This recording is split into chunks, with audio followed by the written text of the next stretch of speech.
A imprensa brasileira, serva do poder constituído, é submissa ao sistema financeiro internacional, razão porque o povo não tem acesso às intenções verdadeiras que se escondem por trás da farsa embutida nas palavras da moda privatização, Estado mínimo, globalização da economia e etc. Está em andamento e com velocidade crescente um plano diabólico de destruição de todos os nossos valores, de tudo aquilo que nos foi legado pelos nossos antepassados e que nos fazem sermos uma nação. Poucos estão tendo consciência do abismo para onde todos estamos caminhando. Percebo que o povo precisa despertar, e como não disponho de tempo ou espaço em nenhum dos meios de comunicação, resolvi escrever uma cartilha. Esta cartilha destina-se a todos os cidadãos da nossa terra, homens, mulheres, jovens, idosos, brancos, negros, mestiços, patrões, empregados, etc. Ela traz para o leitor aquilo que deveria ser dito e escrito através dos veículos de comunicação de massa, a verdade simplesmente. Que este documento possa dissipar a cortina de fumaça que se interpõe entre a verdade e aquilo que se repete a todo instante pelos meios de comunicação, e que o generoso povo brasileiro possa despertar para o seu grande futuro, são os meus desejos. Dr. Enéas Ferreira Carneiro. Como deve agir o Estado?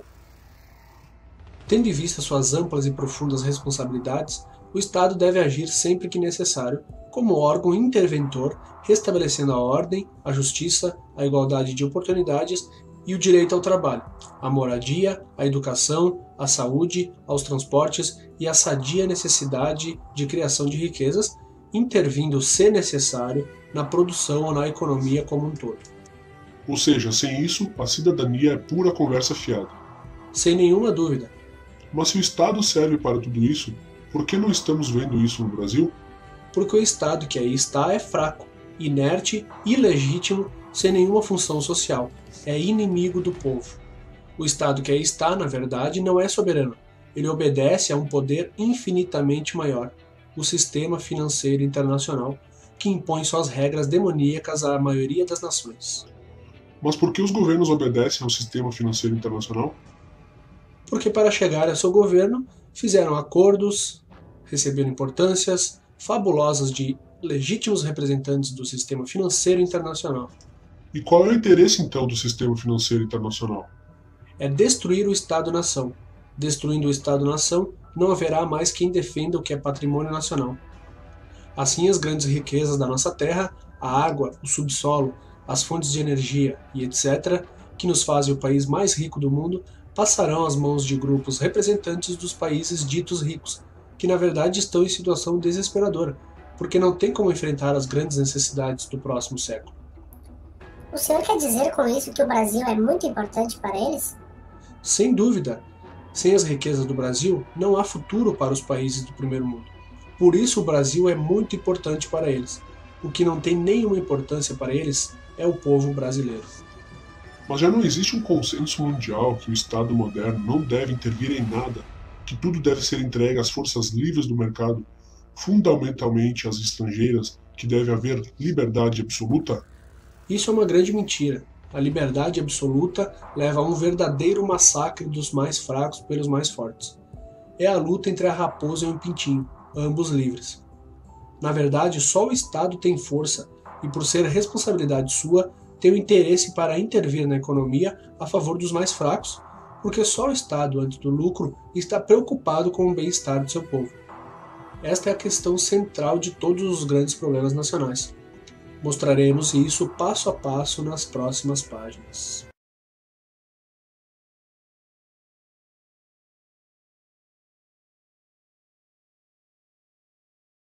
O governo diz que não temos recursos.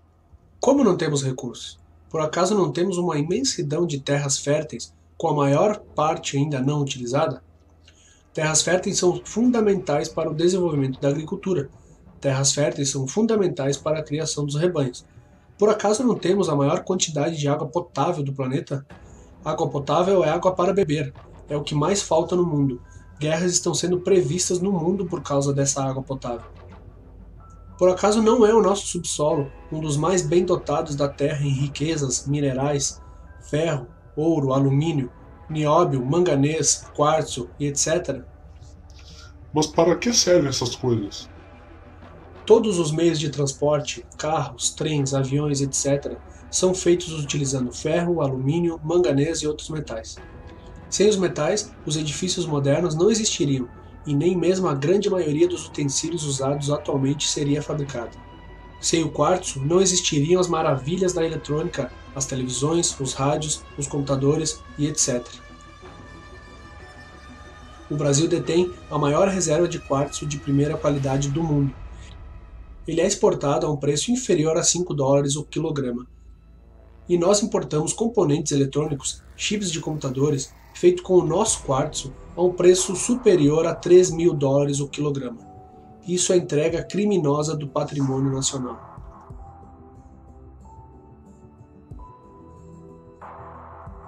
E o nióbio, Dr. Enéas? Nunca ouvi falar em nióbio. O nióbio é um metal do próximo século, que permite construir aviões supersônicos, trens sem trilhos e etc. O nióbio é fundamental para a indústria pesada. E o nosso Brasil é o maior produtor de nióbio do mundo, com mais de 95% da produção mundial. Só a mina de Araxá, em Minas Gerais, tem 8 milhões de toneladas de metal contido. Ao preço médio de $60.000 a tonelada do metal, no mercado internacional, isso representa um patrimônio de 480 bilhões, cerca de $500 bilhão. E o nosso nióbio é vendido a preço de banana. Isso é entrega criminosa do patrimônio nacional. Por acaso não temos as maiores florestas do planeta? Por acaso não temos um dos maiores rebanhos da Terra? E etc. Enfim, seria muito difícil viver hoje sem esses recursos essenciais. Esses sim, recursos verdadeiros, bases da riqueza real e não a falsa riqueza, a riqueza do papel pintado. Então, como o senhor diz que não temos recursos? Bom, tudo isso é verdade, mas dinheiro mesmo nós não temos. Ah, o senhor está falando de outra coisa. Eu estou falando da verdadeira riqueza. Sim, mas sem dinheiro eu não compro nada. Vamos por partes. O dinheiro é um símbolo, que nada mais é do que a representação formal dessa riqueza. Por isso é que só o Estado pode fabricar dinheiro. Então está havendo uma confusão. Por que é que com todos esses recursos, com toda essa riqueza verdadeira, nós não temos dinheiro? É porque o Estado brasileiro, como tantos outros, como Argentina, México, Chile, etc., submetendo-se às regras do Fundo Monetário Internacional, o FMI, aceitou que nossa moeda fosse atrelada ao dólar. Mas o dólar não é uma moeda forte? É forte apenas porque os Estados Unidos têm o maior poder militar do mundo e emitem a seu bel prazer, sem nenhuma regra, tantos dólares quanto forem necessários para se apoderarem da riqueza dos outros países. Os Estados Unidos emitem dólares em quantidade muito superior à riqueza real daquele país. Os dólares são puro papel pintado, e é com esses dólares que eles compram as riquezas do mundo. Mas antes o cruzeiro não era atrelado ao dólar? Que isso? Sempre foi. Cruzeiro, cruzeiro novo, cruzado, cruzado novo, URV, real. O sistema de referência é sempre o dólar, que é a moeda mundial. Não podemos negociar com nenhum outro país a não ser com o dólar. Mas o real agora é tão forte quanto o dólar. Que é isso, cidadão? Não existe mais moeda nacional. O que existe atualmente no Brasil é o dólar batizado de real, exatamente como fizeram na Argentina batizando o dólar de austral. Afinal de contas, falando de dinheiro vivo, quanto é que o governo arrecada por ano? Falemos só da arrecadação federal. Em 94 foram arrecadados $60 bilhões. Em 95 foram 84 bilhões. Em 96, 96 bilhões. Em 97 serão no mínimo 120 bilhões de dólares. Nesse período, a arrecadação do governo aumentou 50% acima da inflação, receita obtida apenas com os impostos federais. Então, se não há dinheiro, é porque o governo gasta mais do que arrecada, gerando um déficit público. Isso é o que todo mundo diz, mas trata-se de uma vergonhosa distorção da realidade. O governo gasta realmente mais do que arrecada.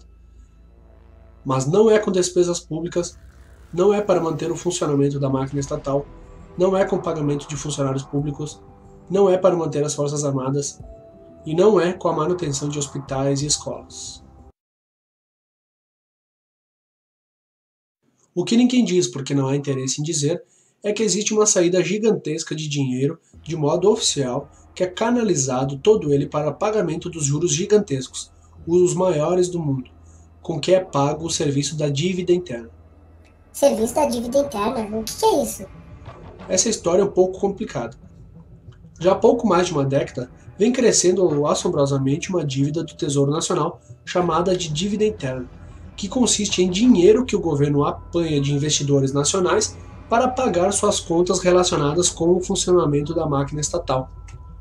Como garantia desse dinheiro, tomado emprestado, o governo emite papéis, chamados títulos, e para atrair investidores, oferece taxa de juros exorbitantes.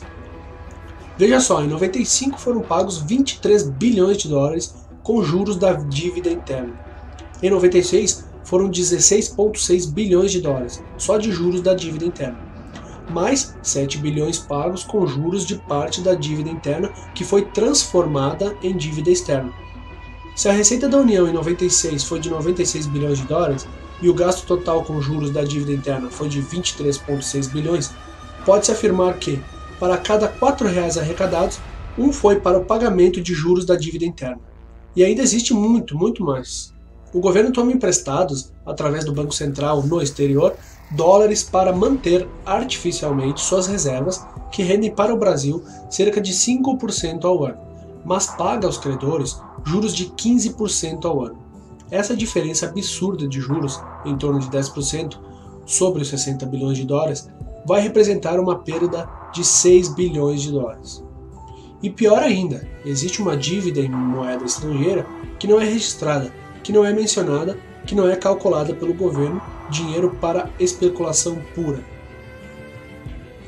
Sob o título de portfólio para aplicação em papéis, em 1996, entraram 100 bilhões e saíram 65 bilhões. O saldo foi de 35 bilhões, mas quanto que os capitalistas ganharam de fato? Foram os ganhos sobre os 100 bilhões e os ganhos sobre os ganhos, tudo em reais, com as nossas taxas internas, que foram em 96 cerca de 20% ao ano. Foram bilhões de dólares registrados em lugar nenhum. Agora veja, a verba federal destinada à saúde em todo o Brasil em 96 foi de 14 bilhões de reais para o ano inteiro, enquanto só de juros da dívida interna e externa foram pagos no mínimo cerca de 30 bilhões de reais. Pagamos de juros em um ano o dobro de tudo aquilo que se gasta com o Sistema Único de Saúde, no mesmo período. Assim não dá para aguentar. Esse é um problema fundamental, sem dúvida, que desvia dezenas de bilhões de dólares por ano. As privatizações implicam desvio de centenas de bilhões de dólares. E há muito mais, tudo oficializado. Só o patrimônio da Vale do Rio Doce é de no mínimo 1 trilhão e 500 bilhões de dólares. Assim a gente entende por que não há dinheiro para a educação, para a saúde, para as estradas, para o serviço público em geral. Não há dinheiro para nada que seja relacionado com a vida do povo brasileiro. Ou seja, para eles tudo, para o povo brasileiro nada. Então não há saída. É claro que há. O essencial é voltar à realidade. É ter coragem para enfrentar a armadilha que nos foi imposta pelos donos do mundo que comandam o sistema financeiro internacional. Só há uma saída. É a ruptura com o sistema financeiro internacional.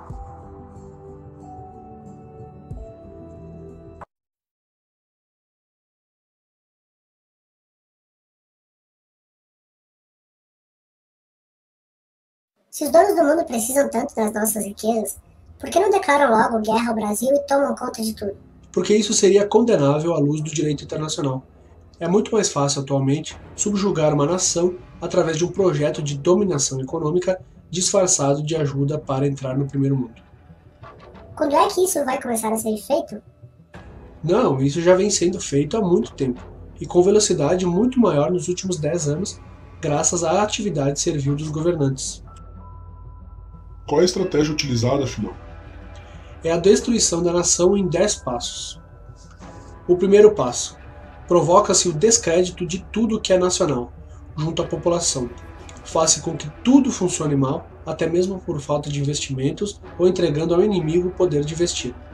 Vão se deteriorando as comunicações, o transporte, o fornecimento de energia, etc. Usam-se todos os artifícios possíveis para dar a impressão que o único caminho é a privatização. Começa aí o processo de deterioração do Estado. justificam a redução drástica das verbas para os serviços públicos dizendo que não há recursos. A imprensa repete todos os dias que não há recursos. Todo mundo repete que não há recursos, mas já demonstramos que há recursos de sobra, que são desviados criminosamente, porém de modo oficial, para pagar juros da dívida interna.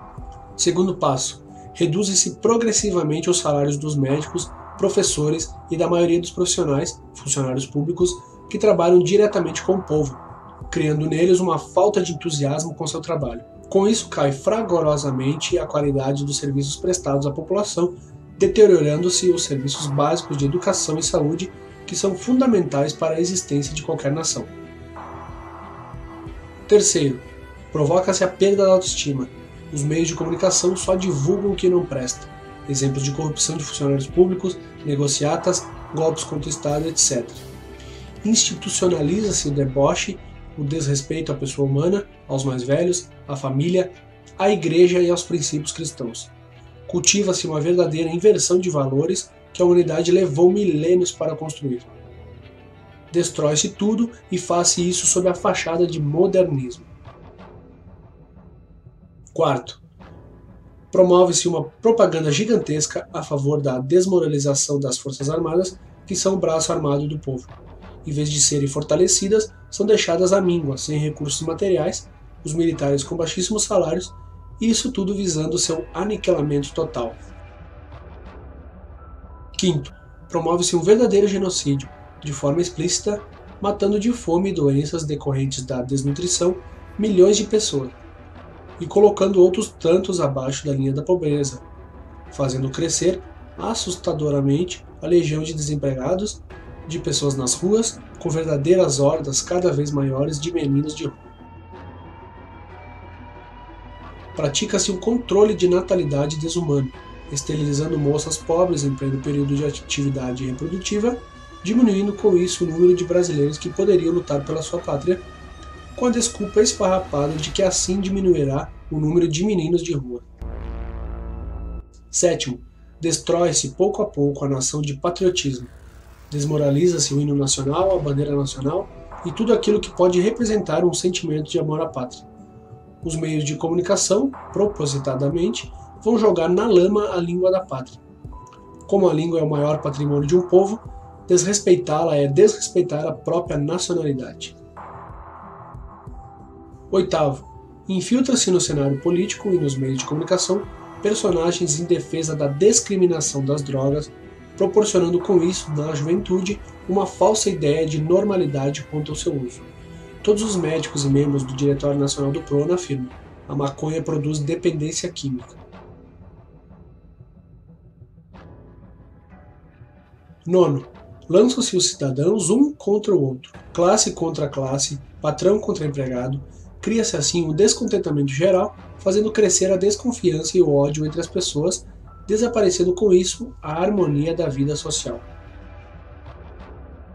Décimo, desvalorizam-se passo a passo todas as formas de trabalho produtivo, estimulam-se todos os tipos de especulação, levando progressivamente a nação à ruína. É o culto do bezerro de ouro. Conclusão.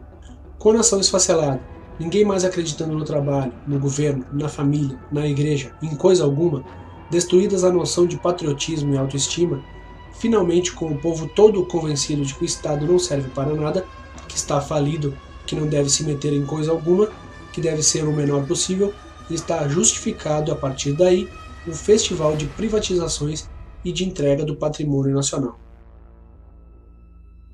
E todo o formidável patrimônio público, construído após décadas de sofrimento, vai se transferindo para uma minoria privilegiada de representantes legítimos do sistema financeiro internacional, os donos do mundo. É o fim da pátria porque não existe pátria sem patrimônio.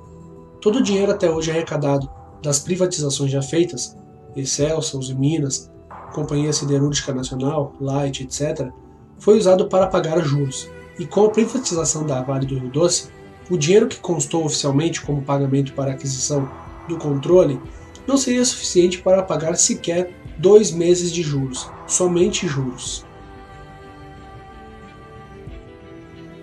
É um verdadeiro assalto à nação, feito às claras e com a imprensa toda batendo palmas. E então, não há saída? Claro que há saída.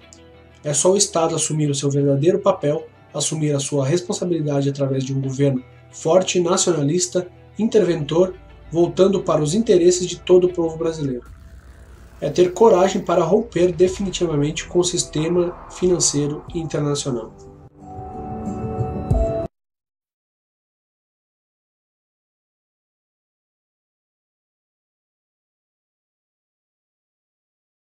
Se o senhor ganha R$ 300 por mês, bem mais que um salário mínimo, o senhor precisaria trabalhar apenas 750 anos, quase 1000 anos, para ganhar o que o Brasil paga em 1 hora de juros, somente de juros. Aí vem o governo e diz que tem que privatizar as estatais para diminuir a dívida interna. Acontece que já venderam inúmeras estatais, incluindo-se 2 gigantes, a Companhia Siderúrgica Nacional e a Uzi Minas, e a dívida interna só vem crescendo. A dívida interna era, em 94, cerca de 50 bilhões de dólares. Agora é, em 97, cerca de 180 bilhões de dólares.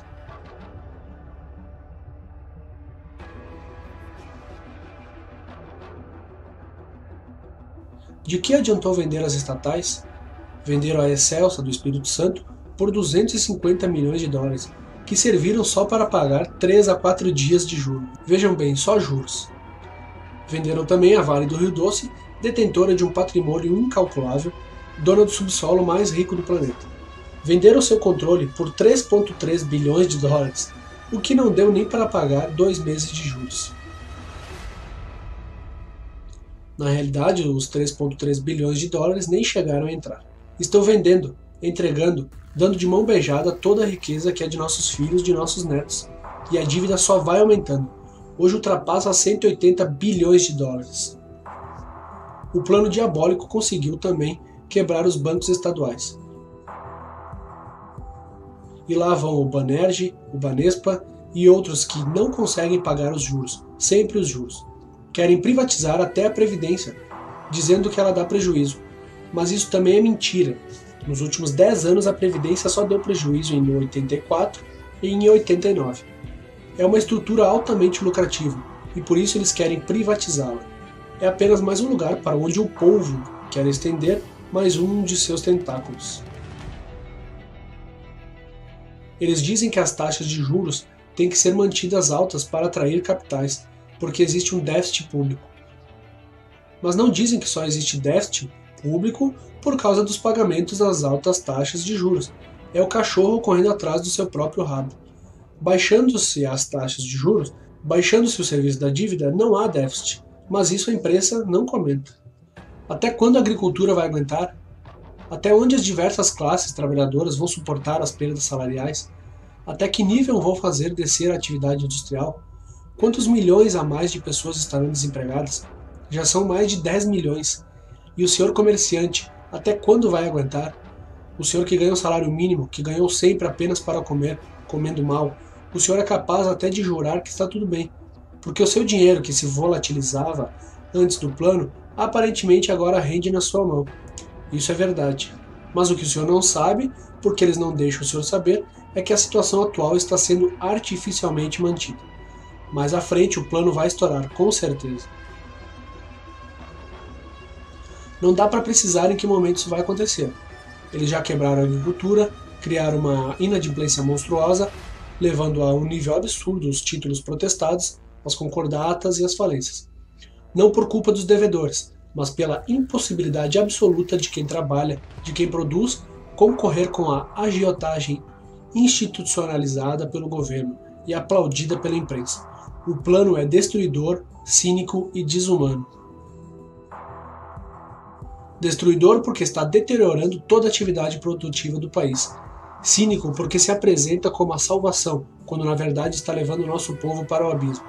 Desumano porque a semelhança do que estão fazendo com a Argentina, com o México e toda a América Latina faz crescer em todos os cidadãos a falta de confiança no trabalho, no governo, nas pessoas e no futuro da nação. Esta é a verdade sobre o plano real.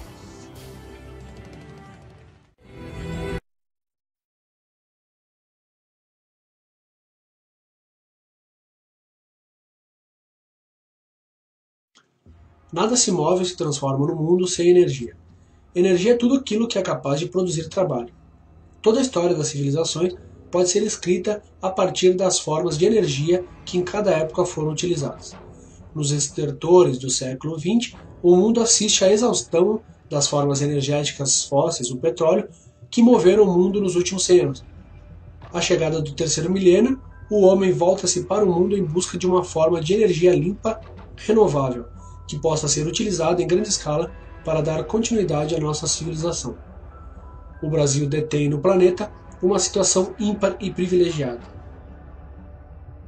Possui a maior quantidade de água doce do mundo, fundamental para a captação de energia solar e seu armazenamento sob a forma de biomassa. Recebe energia solar durante o ano inteiro. Um dia de sol sobre o território brasileiro equivale à energia produzida em 24 horas por 120 mil usinas hidrelétricas do porte de Itaipu, que é a maior do mundo. Graças a essa fantástica incidência de energia solar, só é possível nos trópicos, o continente brasileiro dispõe de uma riqueza vegetal inigualável, contendo óleos vegetais, celulose, açúcar, amido e etc., que poderão gerar formas energéticas capazes de satisfazer com vantagens todos os derivados do petróleo, podendo com isso prover praticamente todas as necessidades mundiais de combustíveis sólidos, líquidos e gasosos, assim como de eletricidade por tempo ilimitado. Essa é a razão fundamental por que o Brasil é tão importante para os donos do mundo, e é por isso que eles estão tentando destruir o povo brasileiro, legítimo dono do seu território. A nação brasileira está sendo dessangrada, escolas caindo aos pedaços, hospitais apodrecendo, nosso povo morrendo de fome. Um grande esforço deve ser feito, neste momento, em prol da unidade e da salvação nacional. É hora de unir, não de desunir. Vamos nos unir, todos nós, cidadãos comuns da nossa terra, que estivemos até agora observando a história. Vamos nós mesmos fazer a nossa história. Vamos unir, portanto, rua com rua, bairro com bairro, cidade com cidade, estado com estado, todos falando a mesma língua, a língua de uma grande nação, próspera e rica, que será a maior nação do mundo no século XXI. É preciso mudar toda a concepção política atual, a fim de que se possa revigorar, fortalecer, engrandecer e salvar a nossa pátria. Existe em andamento um projeto maquiavélico de destruição do Estado brasileiro. Pretende-se entregar todo o patrimônio da nação, estatais, Banco do Brasil, bancos estaduais, subsolo, Amazônia, enfim, entregar tudo o que representa riqueza, riqueza verdadeira, para os donos do poder mundial. Dizem que isso é modernismo, que vamos ingressar no primeiro mundo, que o Estado deve ser o menor possível e que tudo que é estatal deve ser privatizado. Venderam-se, entre outras, a Usiminas, a segunda usina siderúrgica mais eficiente do planeta, e a Companhia Siderúrgica Nacional, símbolo da indústria brasileira.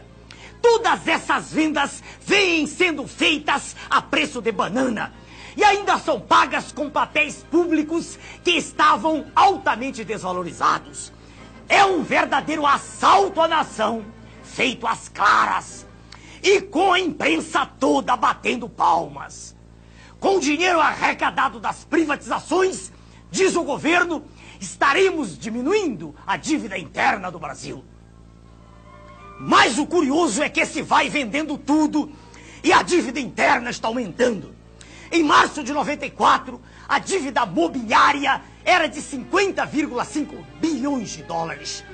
Em julho de 94, com a implantação do real, foi para 59,5 bilhões de dólares. E, em julho de 95, com um ano do Plano Real, ela já estava em 82,2 bilhões de dólares.